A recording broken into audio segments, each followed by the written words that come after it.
Olá, boa noite. A gente atualiza agora as últimas notícias do Brasil e do mundo neste domingo, 8 de março de 2026.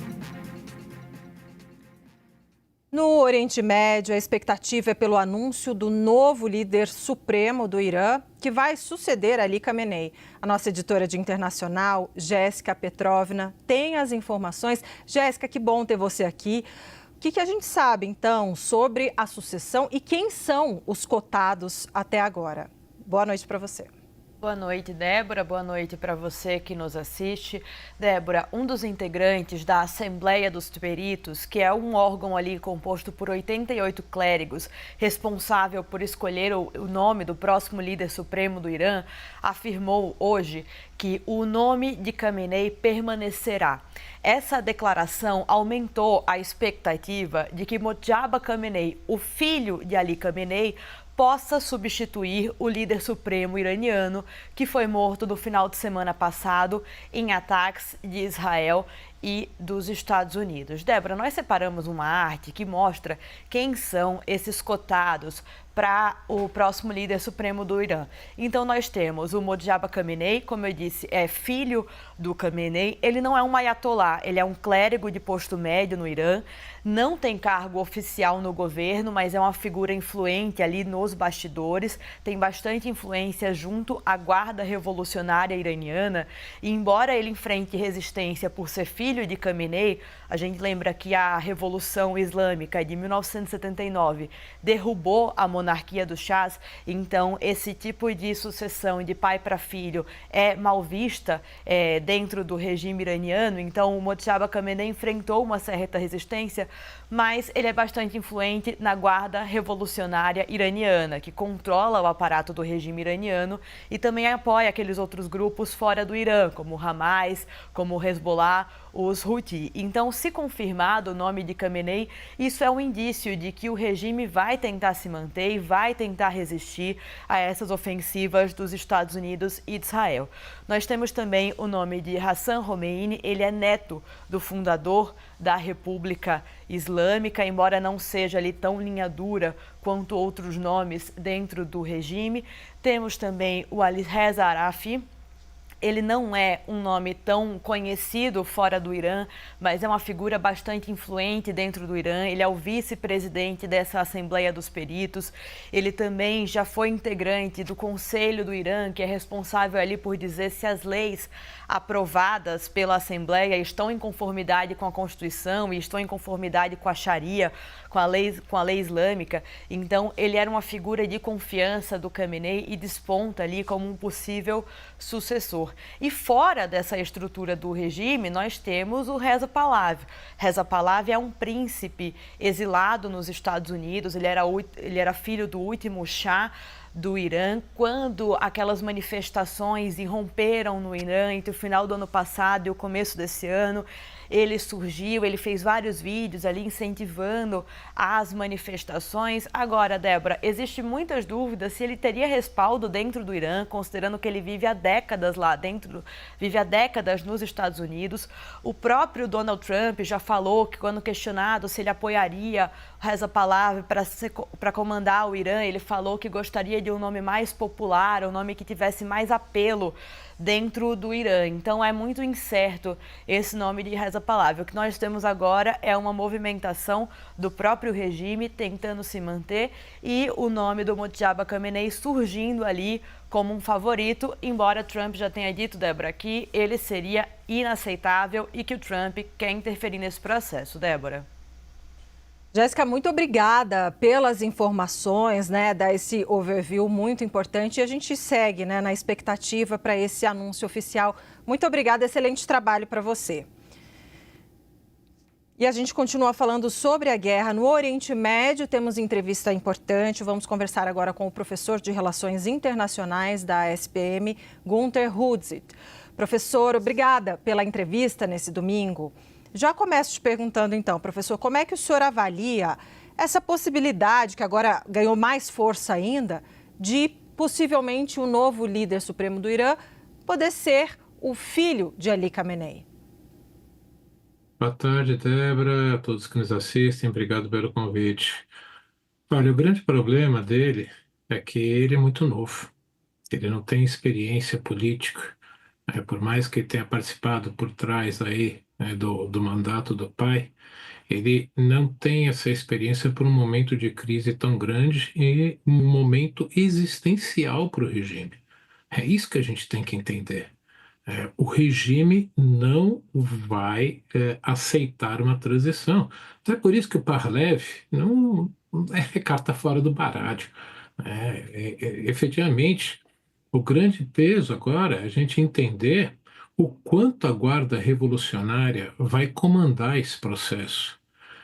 Digo isso porque ontem o presidente do Irã soltou um comunicado pedindo desculpas para os países vizinhos por terem atacado, e ele foi duramente criticado internamente, principalmente pela Guarda Revolucionária e por outros membros, religiosos. Isso mostra claramente que não há uma unicidade. Então, a única esperança aí do filho do Khamenei é, nesse momento em que você está tendo uma disputa de poder para quem assume a liderança nesse momento, ele seja o nome que vai, dá para aceitar por todas as facções internas do regime. Professor, agora olhando sob a ótica dos Estados Unidos, porque o presidente americano Donald Trump, ele disse que o líder iraniano escolhido, se ele não agradar os Estados Unidos, não vai durar muito tempo. Então, assim, o senhor disse, né, tem a divisão interna dentro do próprio país, né, de forças, e também, claro, essa força poderosa dos Estados Unidos. Qual é a solução? O que a gente pode esperar da postura dos Estados Unidos de acordo com a escolha oficial que deve ser anunciada aí nas próximas horas ou dias? Bom, na verdade, tanto os Estados Unidos quanto Israel provavelmente vão caçar e tentar matar quem for indicado. Isso o próprio presidente Donald Trump já deixou claro que faria, o governo israelense já deixou isso muito mais claro, e tanto que o ataque que matou Khamenei e toda a alta cúpula da Guarda Revolucionária foi feito por Israel, não foi feito pelos Estados Unidos. E por que eu estou falando isso? Porque, como o Trump já disse também, é, ele só aceita uma rendição incondicional. O que significa isso? Igual o Japão e a Alemanha na Segunda Guerra. Aceitarem os Estados Unidos e Israel mandarem e desmandarem no país. Colocar isso como uma exigência é indicar que vai fazer com que essa guerra dure muito tempo, porque, como eu disse, o regime não vai aceitar qualquer possível transição política. Qual a sua avaliação do poder de resistência do Irã se esse cenário que o senhor coloca de fato se concretizar? Bom, agora é ver quem vai ficar sem míssil ou drone ou míssil antimíssil primeiro. E é essa a estratégia do Irã. Acha que tem a quantidade, principalmente de drones, suficientes para continuar atacando os países vizinhos numa escalada. Hoje, por exemplo, já atacou uma praticamente dá para dizer uma fábrica de dessalinização de água. Provavelmente o Irã também foi atacado num depósito de combustível e provavelmente vai retalhar na mesma moeda em algum país vizinho.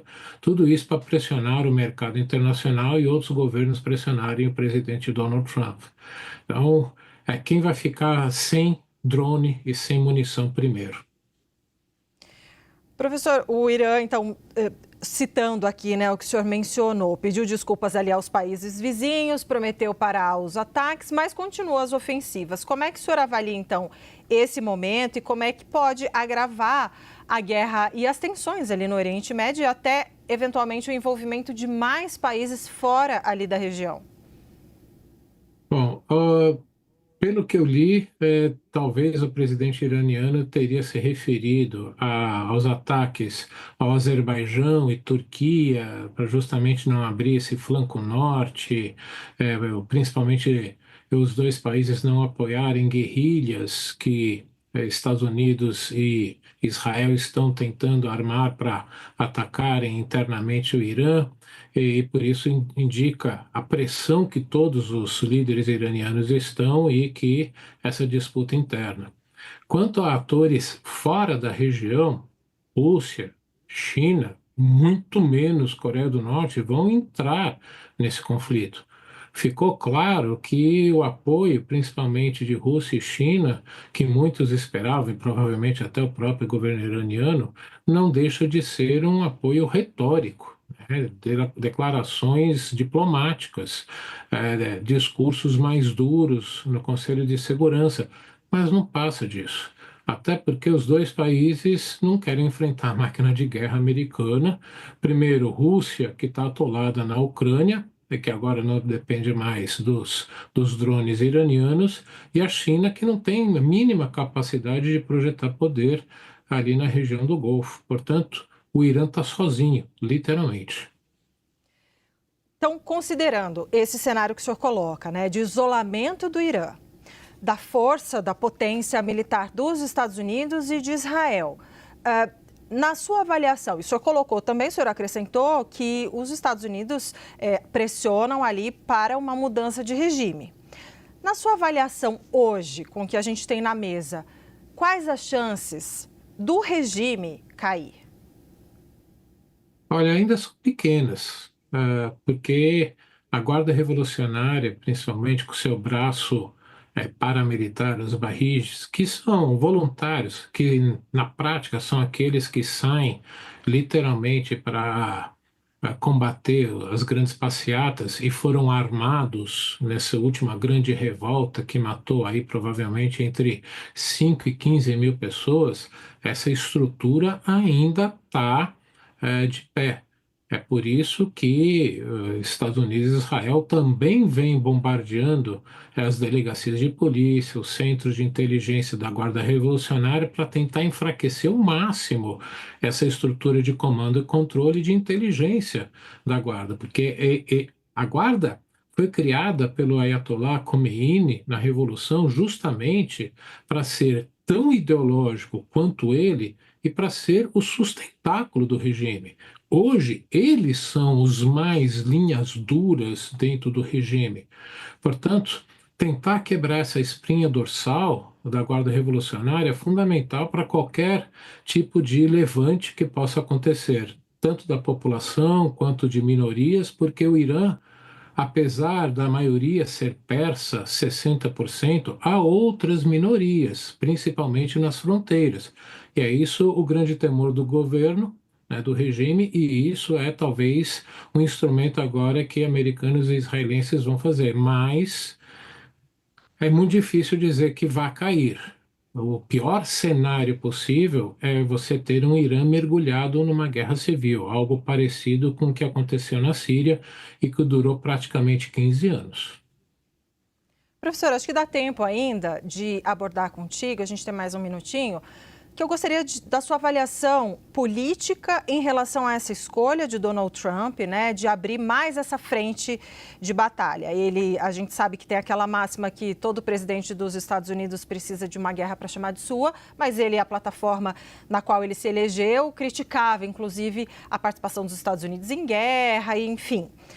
Gostaria de saber o seguinte: militares americanos estão morrendo nesse conflito. Gostaria de saber, na sua avaliação, politicamente, internamente nos Estados Unidos, como o senhor avalia essa estratégia de Donald Trump?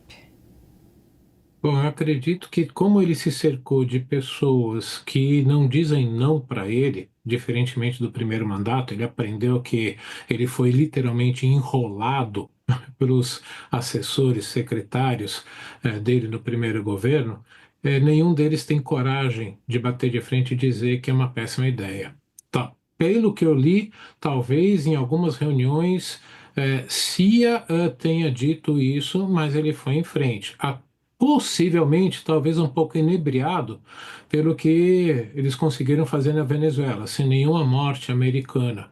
E, além do mais, possivelmente também com o ego do presidente Trump, ele queira entrar para a história como aquele presidente que conseguiu eliminar dois grandes inimigos americanos, Venezuela e Irã.